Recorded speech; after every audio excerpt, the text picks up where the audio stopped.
മുതിർന്ന മാധ്യമ പ്രവർത്തകനും രാഷ്ട്രീയ നിരീക്ഷകനുമായ ജോർജ് ബുഡിപ്പാറ കൂടെ ചേരുന്നുണ്ട്. ശ്രീ ജോർജ് ബുഡിപ്പാറ, അങ്ങനെ നിലമ്പൂരിലെ വിധി എഴുതി വന്നിരിക്കുകയാണ്. ഏറെ സന്തോഷ പ്രകടനങ്ങളും ആഹ്ലാദ പ്രകടനമാണ് UDF-ന്റെ ഭാഗത്തുനിന്നും ഉണ്ടാകുന്നത്. പക്ഷേ നിലമ്പൂരിൽ കരുത്ത് കാട്ടിയ PV അൻവർ ഇപ്പോൾ അടുത്ത ആയുധം തന്നെ CPM-നെതിരെ എടുത്തിരിക്കുകയാണ്. നിയമസഭാ തെരഞ്ഞെടുപ്പിൽ UDF സ്ഥാനാർത്ഥിയായി ബേപ്പൂരിൽ മത്സരിക്കാനും മരുമോനസത്തിനെ അടിവേറിറക്കാനും തയ്യാറാണെന്നാണ് അൻവർ ഇപ്പോൾ ഒടുവിൽ പറഞ്ഞിരിക്കുന്നത്.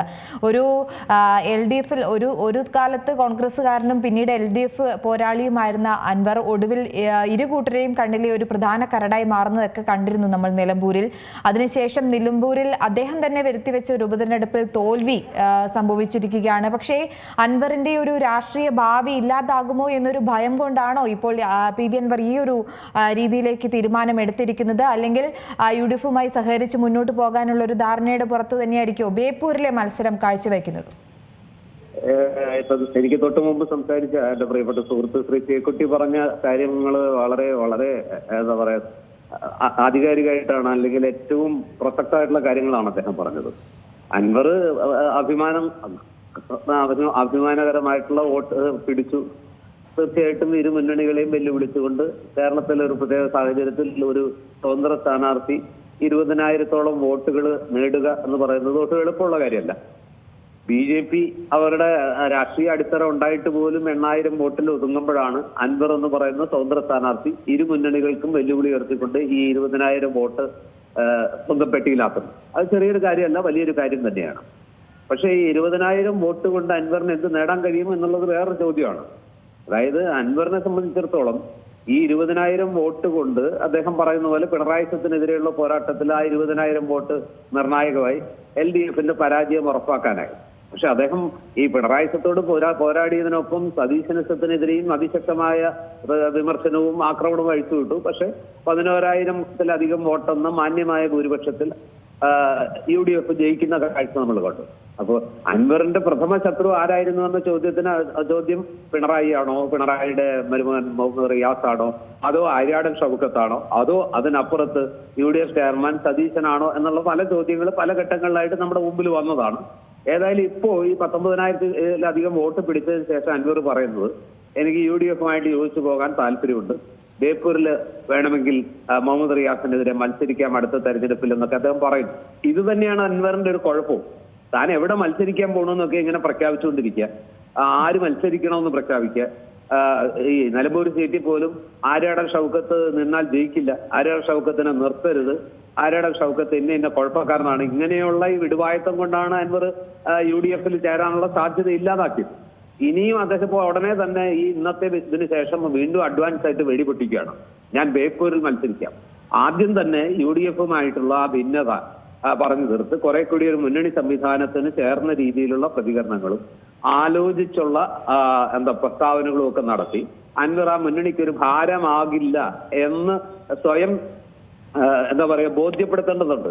അതിനു പകരം ഇങ്ങനെ വായിൽ വരുന്നതെല്ലാം ഓരോ ഘട്ടത്തിലും ഓരോ തരത്തിൽ വിളിച്ചു പറഞ്ഞ് കാലത്തും ഉച്ചയ്ക്കും വൈകുന്നേരവും ഇങ്ങനെ പത്രസമ്മേളനം നടത്തി തനിക്ക് തോന്നുന്നതെല്ലാം വിളിച്ചു പറഞ്ഞുകൊണ്ട് ഒരു മുന്നണിക്ക് അദ്ദേഹത്തെ കൂട്ടാൻ പറ്റില്ല. മറിച്ച് അൻവർ ഒരു മുന്നണിയുടെ ചട്ടക്കൂട്ടിലേക്ക് മാറുകയാണെങ്കിൽ ആ മുന്നണിയുടെ മര്യാദയ്ക്കും ആ മുന്നണിയെ നയിക്കുന്ന ആളുകളെ ബഹുമാനിച്ചുമൊക്കെ വേണം പോകാൻ. അല്ലാതെ ഒരു മുന്നണിക്ക് അദ്ദേഹത്തെ ഉൾക്കൊള്ളാൻ പറ്റില്ല. അതുകൊണ്ടാണ് ഞാൻ പറഞ്ഞത്, ചേക്കുട്ടി പറഞ്ഞ വാദം വളരെ കറക്റ്റാണ്. ഈ 19,000 വോട്ട് പിടിച്ചു എന്നുള്ളത് നിലമ്പൂരിലൊരു വലിയ കാര്യമാണ്. പക്ഷേ അൻവറിന് മറ്റു മണ്ഡലങ്ങളിൽ ഇതേപോലെ വോട്ട് പിടിക്കാൻ പറ്റും. തീർച്ചയായും ഈ ഒരു കൂടുതൽ വോട്ട് നേടി കരുത്ത് കാട്ടിയെന്ന് അൻവർ പറയുമ്പോഴും അവകാശപ്പെടുമ്പോഴും ഏറ്റുമുട്ടാവിൽ ഇല്ലാതെ ഈ ഒരു കണക്ക് പ്രകാരമൊക്കെ നോക്കുമ്പോൾ 20,000 അടുത്താണ് അൻവറിന് ലഭിച്ച വോട്ടുകൾ. പക്ഷേ ഇതിലും വലിയൊരു സംഖ്യ മറികടന്നിട്ടുണ്ട് പൂഞ്ഞാറിൽ PC ജോർജിന്റെ ഒറ്റയ്ക്ക് മത്സരിച്ചപ്പോൾ. അതും റെക്കോർഡായിരുന്നു.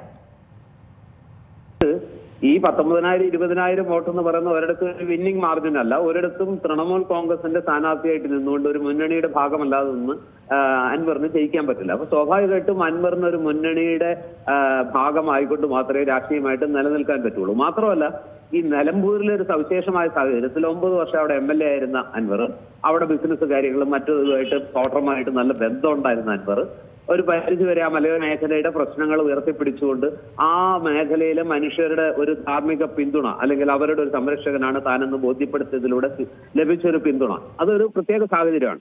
പക്ഷെ നിലമ്പൂർ വിട്ട് മറ്റൊരു മണ്ഡലത്തിലേക്ക് പോയാൽ അൻവറിന് ഇത്രയും സ്വാധീനം ചെലുത്താൻ പറ്റില്ല, ഇത്രത്തോളം വോട്ട് സമാഹരിക്കാനും പറ്റില്ല. ഇനി തൃശ്ശൂരിന് തെക്കോട്ടാണെങ്കിൽ അൻവർ ഒരു ഘടകമേ അല്ലാതായി മാറും. മലബാർ മേഖലയിൽ മാത്രമാണ് അൻവറിന് എന്തെങ്കിലും പ്രസക്തി തെളിയിക്കാൻ പറ്റുള്ളൂ. അപ്പൊ അൻവറിനെ സംബന്ധിച്ചിടത്തോളം UDFന് അദ്ദേഹത്തെ ഉള്ളതിനേക്കാൾ കൂടുതൽ അൻവറിന് UDFനെ ആവശ്യമുണ്ട് എന്നുള്ള വസ്തുത അൻവർ തന്നെയാണ് ആദ്യം തിരിച്ചറിയേണ്ടത്. അങ്ങനെയെങ്കിൽ അദ്ദേഹം ഈ ലക്കും ലഗാനും ഇല്ലാതെ യാതൊരു ബെല്ലും ബ്രേക്കും ഇല്ലാത്ത ഈ പ്രസ്താവനകൾ നിർത്തണം, പത്രസമ്മേളനങ്ങൾ നിർത്തണം. എന്നിട്ട് ഒരു മികച്ച അല്ലെങ്കിൽ അന്തസ്സുള്ള ഒരു രാഷ്ട്രീയക്കാരനായിട്ട് ഏറ്റവും അനിവാര്യമായ ഘട്ടത്തിൽ മാത്രം കാര്യമാത്ര പ്രസക്തമായിട്ട് പ്രതികരിക്കുന്ന ആ ഒരു നിലപാടിലേക്ക്, ആ ഒരു രീതിയിലേക്ക് അൻവർ മാറുക എന്നുള്ളത് UDFനേക്കാൾ അൻവറിനാണ് പ്രധാനം. അത് അൻവർ സ്വയം മനസ്സിലാക്കുക എന്നുള്ളതാണ് ഞാൻ വിചാരിക്കുന്ന ഏറ്റവും പ്രധാനപ്പെട്ട കാര്യം. അല്ലെങ്കിൽ അൻവറിന് സ്വന്തം രാഷ്ട്രീയ അസ്തിത്വം നഷ്ടപ്പെടുന്ന ഒരു സാഹചര്യം വരും. നിലമ്പൂരല്ല കേരളത്തിലെ മറ്റു മണ്ഡലങ്ങൾ എന്ന് നമ്മളെക്കാളൊക്കെ നന്നായിട്ട് അൻവറിനെ അറിയാമെന്നാണ് ഞാൻ വിചാരിക്കുന്നത്. അതുകൊണ്ട് അൻവർ ഒരുപക്ഷെ ഈ ഇലക്ഷനെ ഒരു താക്കീതായിട്ട് അല്ലെങ്കിൽ ഒരു തിരിച്ചറിവായിട്ട് അദ്ദേഹം മനസ്സിലാക്കും. അത് അൻവറിനും നന്നായിരിക്കും. അങ്ങനെയെങ്കിൽ അൻവറിനെ കൂടി ചേർത്താൽ പിണറായിസത്തിനെതിരെയുള്ള വലിയ പോരാട്ടത്തിൽ അൻവർ കൂടി ഒത്തുചേർന്നാൽ UDFന് വരാനിരിക്കുന്ന തെരഞ്ഞെടുപ്പുകളിൽ അത് കുറച്ചുകൂടി അവരുടെ ശക്തി വർദ്ധിപ്പിക്കും എന്നുള്ളതിന് സംശയമില്ല. പക്ഷെ അതിനും ചില ഉപാധികളും നിബന്ധനകളും അല്ലെങ്കിൽ ചില മര്യാദകൾ ഇരുഭാഗത്തുനിന്നും ഉണ്ടാവേണ്ടതുണ്ട്. തീർച്ചയായും. അപ്പോൾ ഒരു കാര്യം കൂടെ ഞാൻ ചോദിക്കുകയാണ്, ശരിക്കും പറഞ്ഞാൽ അൻവറിന്റെ ഭാഗത്തു നിന്ന് ഒരു വിലപേശൽ തന്നെയായിരിക്കും ഇനി UDFുമായി നടക്കുക എന്ന് നമുക്ക് പ്രതീക്ഷിക്കാമല്ലേ? കാരണം അൻവറിന്റെ സഹായം കൂടാതെ തന്നെ ഇത്രയധികം വോട്ടുകൾ കൊണ്ട് UDF വിജയിക്കുമ്പോൾ സതീശനാണ് അതിലെ പ്രധാന താരം. സതീശനാണ് ശരിക്കും വിജയിച്ചത്. അപ്പോൾ ഈ ഒരു സാഹചര്യത്തിൽ അൻവർ ഇനി വിലപേശാൻ പോലും മടിക്കില്ല. അൻവർ അങ്ങനെ വിലപേശിയാൽ UDF വഴങ്ങുമെന്ന് ഞാൻ വിചാരിക്കുന്നില്ല. കാരണം അൻവറിന് UDF പരാജയപ്പെട്ടിരുന്നെങ്കിൽ അൻവറിന്റെ കോച്ചിലായേനെ പന്ത്, അൻവറിന് ഗോൾ അടിക്കാമായിരുന്നു. പക്ഷെ ഇപ്പൊ UDF അവരേതാണ്ട് പ്രതീക്ഷിച്ച 10,000-നും 15,000-നും ഇടയിൽ വോട്ടിന് ജയിക്കും എന്ന് പറഞ്ഞു. 11,000-ലധികം വോട്ടിന് ജയിച്ചു. അൻവറും ഡീസന്റ് ആയിട്ടുള്ള വോട്ട് പിടിച്ചു. ഇതൊക്കെ സത്യം. എങ്കിൽ പോലും ഒരു വിലപേശലിന് UDFനെ ഇങ്ങനെ മുൾമുനയിൽ നിർത്തി അല്ലെങ്കിൽ വരച്ച വരയിൽ നിർത്തി അൻവർ പറയുന്ന ഡിമാൻഡുകളൊക്കെ അംഗീകരിപ്പിക്കാൻ കഴിയുന്ന ഒരു രാഷ്ട്രീയ സാഹചര്യം ഇപ്പോഴില്ല. പ്രത്യേകിച്ചും UDF ഈ പറഞ്ഞ സ്വരാജ് എന്ന് പറയുന്ന വലിയ സ്ഥാനാർത്ഥി സെക്രട്ടേറിയറ്റ് അംഗത്തെ തോൽപ്പിച്ച് ഒരു പഞ്ചായത്തിലും അല്ലെങ്കിൽ ആ കരളായി പഞ്ചായത്തിൽ ഒരു 150 വോട്ടൊഴിച്ചാൽ ബാക്കി ഒരിടത്തും ലീഡ് കൊടുക്കാതെ കൺസിസ്റ്റന്റ് ആയിട്ട് ലീഡ് നിലനിർത്തിക്കൊണ്ട് പലയിടത്തും പ്രതീക്ഷിച്ചതിൽ അധികം ലീഡ് നേടി. പ്രത്യേകിച്ച് നിലമ്പൂർ നഗരസഭയിലൊക്കെ LDF ഭരിക്കുന്ന സ്ഥലമാണ്. എന്നിട്ട് പോലും വലിയ ലീഡ് നേടി, ഏതാണ്ട് 4,000-നടുത്ത് വോട്ടിന്റെ ലീഡ് നേടി വിജയിച്ച ഒരു സാഹചര്യത്തില് അൻവർ ഇനി UDFനെ ബ്ലാക്ക്മെയിൽ ചെയ്യാൻ ഒന്നും ശ്രമിച്ചാൽ അത് നടക്കില്ല. ബ്ലാക്ക്മെയിൽ ചെയ്താൽ അൻവറിനെ പ്രവേശിപ്പിക്കേണ്ട കാര്യമില്ല. മറിച്ച് അൻവർ മര്യാദക്കാരനായിട്ട് UDFുമായിട്ട് യോജിച്ച് പോകാം. വെറുതെ ഇങ്ങനെ ആരോപണങ്ങൾ ഉന്നയിക്കാതെ അന്തസ്സുള്ള ഒരു രാഷ്ട്രീയ നിലപാടിലേക്ക് മാറിയാൽ ഒരുപക്ഷെ അദ്ദേഹത്തെ ചേർക്കുന്ന കാര്യം UDF സജീവമായി പരിഗണിച്ചേക്കും. പ്രത്യേകിച്ച് മുസ്ലിം ലീഗിന്റെ ഉള്ളിൽ അൻവറിനെ കൂടെ കൂട്ടണം എന്നൊരു മോഹമുണ്ട്. കാരണം അൻവർ ഇനി വേറെ ഏതെങ്കിലും ലീഗ് വിരുദ്ധ മുസ്ലിം സംഘടനകളുടെ കൂടാരത്തിലേക്ക് പോകണ്ട, അൻവറിനെ ഈ കൂട്ടത്തിൽ നിർത്താമെന്നൊരു ചിന്ത ലീഗിനുണ്ടാകാം. അത് ഒരു പ്ലസ് ആണ് അൻവറിന്. ലീഗിന്റെ പിന്തുണ പ്ലസ് ആണ്. അതുപോലെ തന്നെ കോൺഗ്രസിനകത്തും ചെന്നിത്തല അടക്കമുള്ള ചില ആളുകൾക്ക് അൻവറിനെ ചേർക്കണം എന്നൊരു ചിന്തയുണ്ട്. ആ ചിന്ത ഒക്കെ അൻവറിന് പ്ലസ് പോയിന്റ് ആണ്. പക്ഷെ തീരുമാനം എടുക്കേണ്ടത് ഇവർ മാത്രമല്ല, UDF ആണ് തീരുമാനം എടുക്കേണ്ടത്. ചില ഘടകകക്ഷികൾക്കൊന്നും അതിനോട് തീരെ യോജിപ്പില്ല.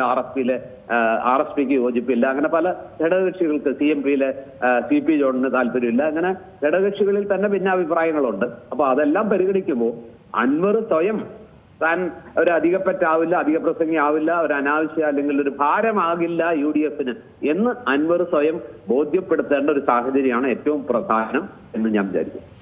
ഒരു കാര്യം കൂടെ, ഈ ഒരു അൻവറിന്റെ ഒരു ഇപ്പോഴുണ്ടായിരിക്കുന്ന ഈ ഒരു മാറ്റം അല്ലെങ്കിൽ വിധി എഴുതാൻ ആ ഒരു 3-ാം സ്ഥാനത്തിലാണെങ്കിൽ പോലും അൻവർ പിടിച്ച വോട്ടുകൾക്ക് അത് ജയത്തോൾക്കും പോലും ഒരു മൂല്യം തന്നെയില്ലേ? കാരണം മണ്ഡലത്തിൽ അൻവറിന്റെ ഒരു ജനകീയത അത് ഇതിലൂടെ വ്യക്തമാകുന്നില്ലേ? പിന്നെ പിണറായി സത്തിനെതിരെയുള്ള ഒരു വോട്ടുകൾ തന്നെ താൻ സ്വന്തമാക്കിയെന്നാണ് അൻവറും പറയുന്നത്.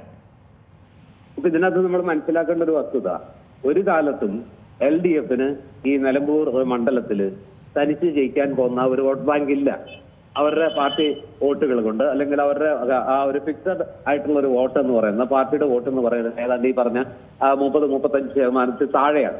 അപ്പൊ അതുകൊണ്ട് ജയിക്കാൻ അത് പോരാ. അവർ ഈ കഴിഞ്ഞ 2 തവണയും ജയിച്ചത് VV അൻവർ എന്ന് പറയുന്ന ഈ വ്യക്തിയുടെ ഒരു മിടുക്കിലാണ്. അദ്ദേഹം ഈ രാഷ്ട്രീയത്തിന് അപ്പുറത്ത് സമാഹരിക്കുന്ന വോട്ടുകൾ വ്യക്തിബന്ധങ്ങളിലൂടെ, അദ്ദേഹത്തിന്റെ മറ്റു പലതരത്തിലുള്ള കോൺഗ്രസ് പശ്ചാത്തലത്തിലൂടെ, പിന്നെ ഈ ആര്യാടൻ കുടുംബവും അൻവറിന്റെ കുടുംബമായിട്ട് നിലനിൽക്കുന്ന കാലങ്ങളായി നിലനിൽക്കുന്ന ആ ഒരു ശത്രുത അംഗീകരിക്കുന്ന കുറെ പേര് കോൺഗ്രസിനകത്തുണ്ട്. അല്ലെങ്കിൽ കോൺഗ്രസിനകത്ത് ഷൗക്കത്തിന് ഒക്കെ എതിരെയുള്ള എന്താ പറയുക വിരോധ വോട്ടുകൾ. ഇപ്പോഴും അൻവർ ഈ ദിവസങ്ങളിലും പറഞ്ഞ 10,000 വോട്ടുകൾ, അങ്ങനെയുള്ള വോട്ടുകൾ സ്വരാജിന് മറിച്ചു കൊടുത്തു. അതുകൊണ്ടാണ് ഇത്രയും എങ്കിലും ഒരു വോട്ട് നിലനിർത്താൻ LDF കഴിഞ്ഞതെന്നൊക്കെ പറയുന്നുണ്ട്. ഏതായാലും അതൊക്കെ ഒരു പ്രധാന ഘടകം തന്നെയാണ്. അൻവർ പിടിക്കുന്ന വ്യക്തിഗത വോട്ടുകളും അൻവറിന്റെ സ്വാധീന വോട്ടുകളും അൻവറിന്റെ സൗഹൃദ വോട്ടുകളും പിന്നെ അദ്ദേഹത്തിന്റെ നിലപാടുകൾക്ക് കിട്ടുന്ന ഒരു ധൈര്യമുള്ള തന്റേടിയായിട്ടുള്ള ഒരാള്, ഒരു ഹീറോ വർഷിപ്പ്, ഞാനത് കൃത്യമായിട്ട് അങ്ങനെ തന്നെ പറയുന്നു. അൻവറിന് ആ മേഖലയിൽ ഒരു ഹീറോ വർഷിപ്പുണ്ട്. ഫോറസ്റ്റുകാരുടെ ആയാലും പോലീസിന്റെ ആയാലും സർക്കാരിലെ ഏത് ഉന്നത ഉദ്യോഗസ്ഥന്റെ നേരെയും നേരെ നിന്ന് ഇങ്ങനെ സംസാരിക്കാനുള്ള അൻവറിന്റെ ആ ഒരു തന്റെ ഇടം കുറെ ആളുകളെങ്കിലും ഇഷ്ടപ്പെടുന്നുണ്ട്. ആ ഇഷ്ടമൊക്കെ വോട്ടായി മാറുന്നതാണ് കാണുന്നത്. അതൊക്കെയാണ് അൻവറിനെ ഇത്ര വോട്ട് പിടിക്കാൻ സഹായിച്ചത്. അത് സംശയമില്ല. അൻവറിനൊരു അംഗീകാരമുണ്ട്, നിലമ്പൂരിൽ അദ്ദേഹത്തിന് സ്വീകാര്യതയുണ്ട്. 20,000 വോട്ട് എന്ന് പറയുന്നത് ഒരു ചെറിയ വോട്ടല്ല, വലിയ വോട്ട് തന്നെയാണ്. പക്ഷെ ഈ വോട്ട് കൊണ്ട് മാത്രം അൻവറിന് തനിച്ചു നിന്ന് കേരളത്തിൽ ഒരിടത്തും സ്വന്തം അസ്തിത്വമോ പ്രസക്തിയോ തെളിയിക്കാൻ കഴിയില്ല എന്നുള്ളതാണ് എന്റെ പോയിന്റ്. ചേക്കുട്ടി സാറും അത് തന്നെയാണ് പറഞ്ഞത് എന്നാണ് ഞാൻ വിചാരിക്കുന്നത്. അതെ, തീർച്ചയായും വളരെയധികം നന്ദി സർ ഈ അവസരത്തിൽ പ്രതികരിച്ചു. ഏറ്റവും പുതിയ വാർത്തകളും വിശേഷങ്ങളും വിരൽത്തുമ്പിലറിയാൻ സീ മലയാളം ന്യൂസ് എല്ലാ ഡിജിറ്റൽ പ്ലാറ്റ്ഫോമുകളിലും ലഭ്യം.